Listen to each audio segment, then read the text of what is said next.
Good morning friends. আমার দুই পাহাড়ি বিছে বেরিয়ে পড়েছে সকাল সকাল টুমলিংয়ের পাহাড়ে একটা উঁচু চূড়োয় চড়বার জন্য।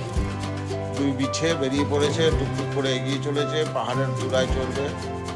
উৎসাহী মনতোষ এবং অরূপ এই মুহূর্তে পাহাড়ের চূড়ায় দাঁড়িয়ে রয়েছে, আর আমরা ব্যস্ত আছি নিজেদের জামা কাপড় সমস্ত কিছু গুছিয়ে, সুটকেস ফুটকেস সব গুছিয়ে রওনা দেব। আজকে আমাদের গন্তব্য টুমলিং ছেড়ে বেরিয়ে আমরা সান্দাকফু যাব। মাঝখানে কালীপক্ষী বলে একটি পবিত্র জলাশয় পড়বে, সেইটা দেখব এবং এগিয়ে চলব। শুনেছি এই রাস্তা নাকি ভয়ঙ্কর, তো দেখা যাক কতটা ভয়ঙ্কর সেই রাস্তা। আপাতত টুমলিংকে বিদায় জানানোর আগে এই স্বর্গীয় স্মৃতি মাথায় রেখে এই নৈসর্গিক সৌন্দর্য দেখতে দেখতে আমরা এগিয়ে যাব আর রাস্তার দিকে।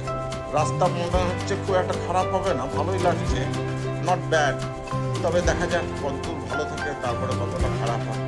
আজকে আমাদের প্রথম দাঁড়াবার জায়গা হচ্ছে কালীপক্ষী। তার আগে আমরা মোটামুটি দাঁড়াবো না, সেইভাবেই চিন্তা ভাবনা করে আমরা গাড়ি ছেড়েছি। 9টার মধ্যেই আমরা বেরিয়ে পড়েছি, হোটেল ছেড়ে দিয়েছি, আমরা আজকে এগিয়ে যাচ্ছি। আজকের রাত আমাদের সানরাইজ হোটেল সান্দাকফুতে বুক করা আছে, আমরা ওখানে গিয়ে রাস্তার চারিপাশে সৌন্দর্য দেখতে দেখতে আমরা এগিয়ে চলেছি, ধীরে ধীরে এগিয়ে চলেছি কালীপক্ষীর উদ্দেশ্যে। প্রথম আমাদের স্টপ কালীপক্ষী। প্রতি বাক্যেই দৃশ্য পাল্টে যাচ্ছে। পাহাড়ের গায়ে নানা রকমের ঝোপঝাড়, পাথর, নানা রকমের ব্যাপার দেখতে দেখতে, কখনো রডোডেনড্রন, কখনো অন্য গাছ। রডোডেনড্রন তো একদম ভরে ভরে রয়েছে, গোটা পাহাড় লালে লাল, লালে লাল।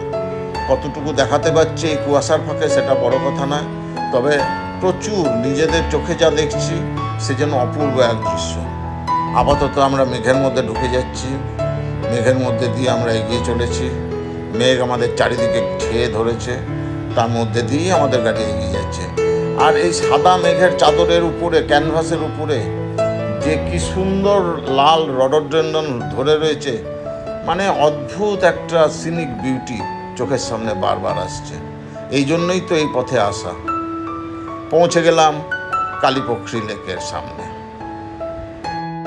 গাড়ি থেকে নেমে গুটি গুটি লেকের পাড়ে যাওয়ার চেষ্টা করছি, ধীরে ধীরে হেঁটে হেঁটে এগিয়ে যাচ্ছি। এই লেকটি স্থানীয় মানুষদের কাছে অতি পবিত্র একটি জায়গা। এই লেকের পাড়ে পাথরের পর পাথর সাজিয়ে লোকেরা মানত করে যায় এবং সেটা তাদের ফলে, এইরকমই তাদের বিশ্বাস। সেই জন্য এই যে পাথরগুলো দেখছেন, একটার পর উপর আর একটা পাথর সাজানো, প্রত্যেকটা পাথর এরকম করে সাজানো আছে, মানে বিভিন্ন লোক এসে তারা মানত করে গেছে এই জলের কাছে। এই জল তাদের অতি পবিত্র জল, সেই জন্য এইখানে পা ধোয়া, স্নান করা, কাপড় কাচা কোনো কিছুই করা হয় না। এটিকে পবিত্রতার একটা প্রতিমূর্তি হিসেবে সংরক্ষিত করে রাখা আছে। এই জলাশয়ে আবার একটা অদ্ভুত জিনিস দেখতে পেলাম, পদ্ম পাতা।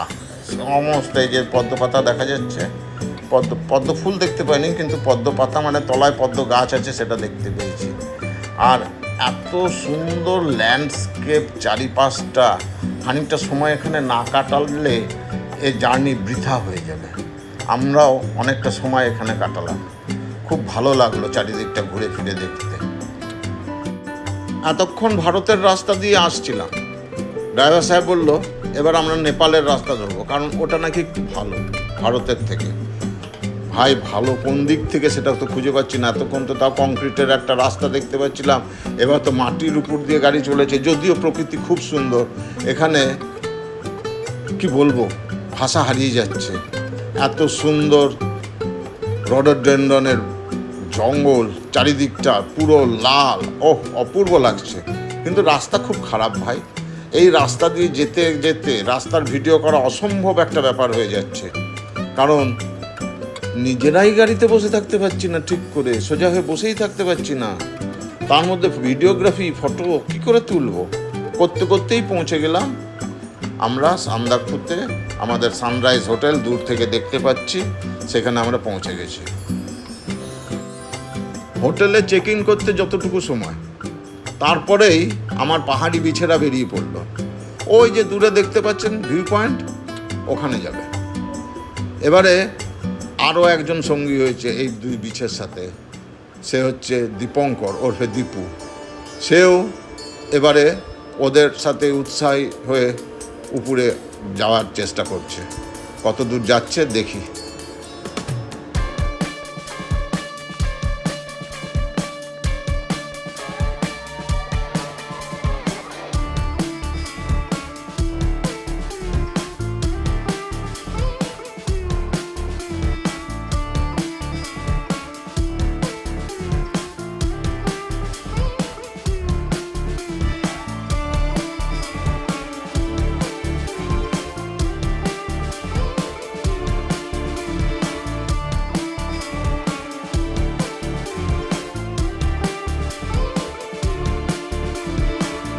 না, অবশেষে ওরা চূড়ায় পৌঁছাতে পেরেছে, একদম মাথা অবধি ওরা উঠেছে।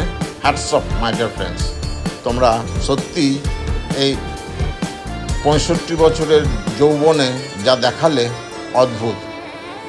নামাটা আরও কঠিন ওঠার থেকেও।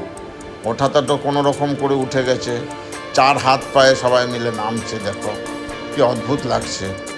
এই যে বয়সটা একটা শুধু সংখ্যা মাত্র, এদের দেখলেই সেটা বোঝা যায়।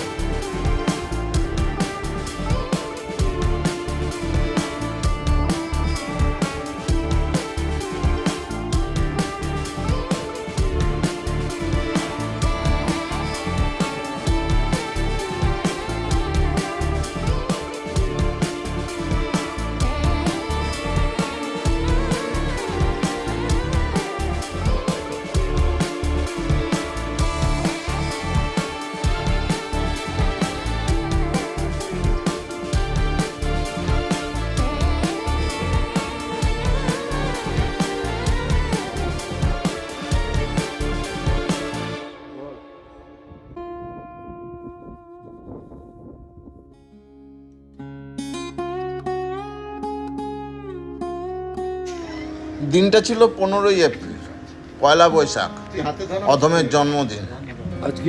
বন্ধুরা জন্মদিন সেলিব্রেট করতে কোনো কসুর ছাড়েনি।